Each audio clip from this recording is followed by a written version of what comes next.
Hello students, today we will be discussing about simple harmonic motion.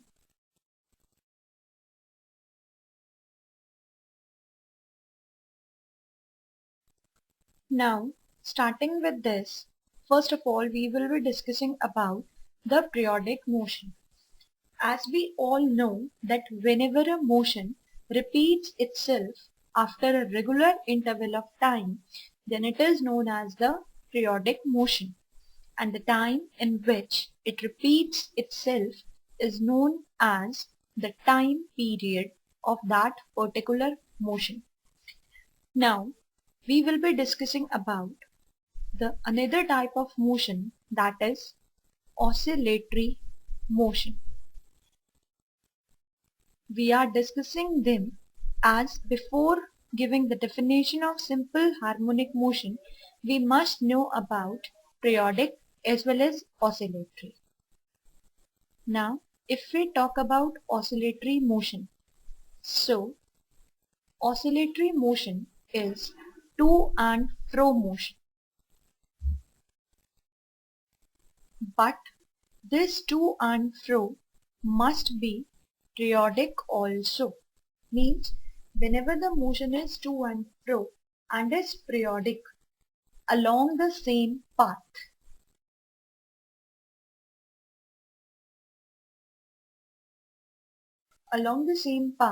then it is known as the oscillatory motion. Now, we must know that every oscillatory motion is periodic, as oscillatory itself contains in the definition that it is a periodic. But in periodic we cannot say that it is oscillatory. So every oscillatory is periodic, but every periodic is not oscillatory.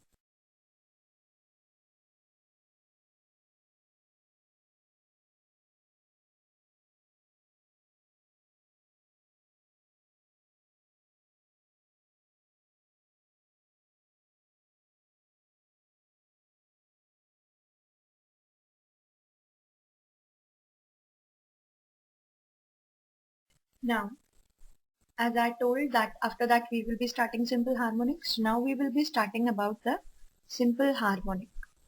If we talk about simple harmonic, that is SHM.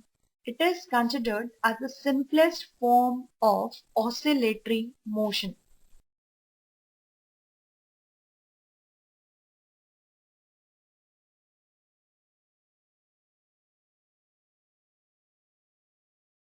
Now, if we talk about simple harmonic, this motion itself is classified into two parts, that is linear SHM and angular SHM. SHM is itself classified into two classes, linear SHM and angular SHM. Now, if we talk about the linear SHM, it means that a particle moves to and fro about a fixed point along a straight line.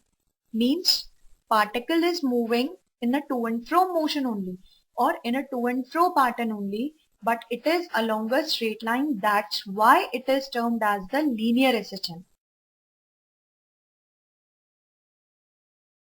Hence is linear SHM.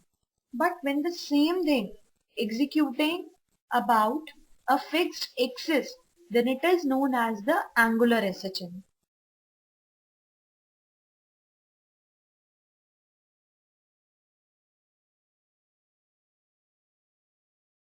Then it is will be known as the angular SHM. Now there are few conditions which a particle must obey to execute the SHM. So now we will be discussing about the conditions which are necessary to execute SHM. So first condition.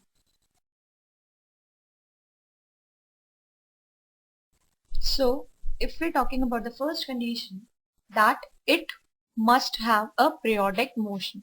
So our prior most condition is periodic motion must be executed by that particle to have a SHM in that.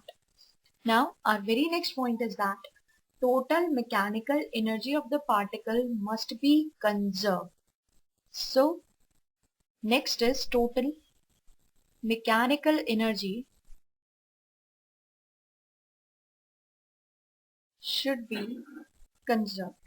Now, if we talk about the linear SHM, for third condition, if we are talking about the linear SHM, then there is a restoring force which is acting on a particle, and it should be always proportional to the displacement of the particle, and it must be directed towards the central point. Means there is a restoring force.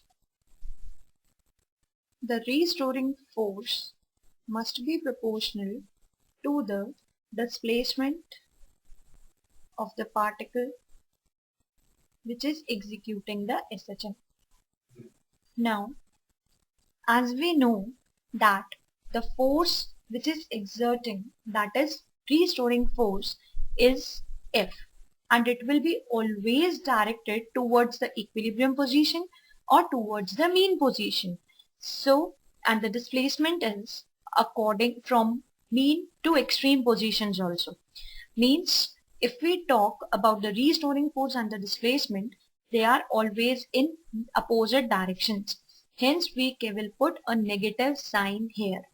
So negative sign shows that direction of force is always towards the central position, while displacement is from the equilibrium position. So we can state that F is always directed towards the mean position, but displacement is from mean position. Hence negative sign is used. So these are the conditions which must be fulfilled for a particle to execute the SHM. Now further we will be discussing in our next class. Thank you.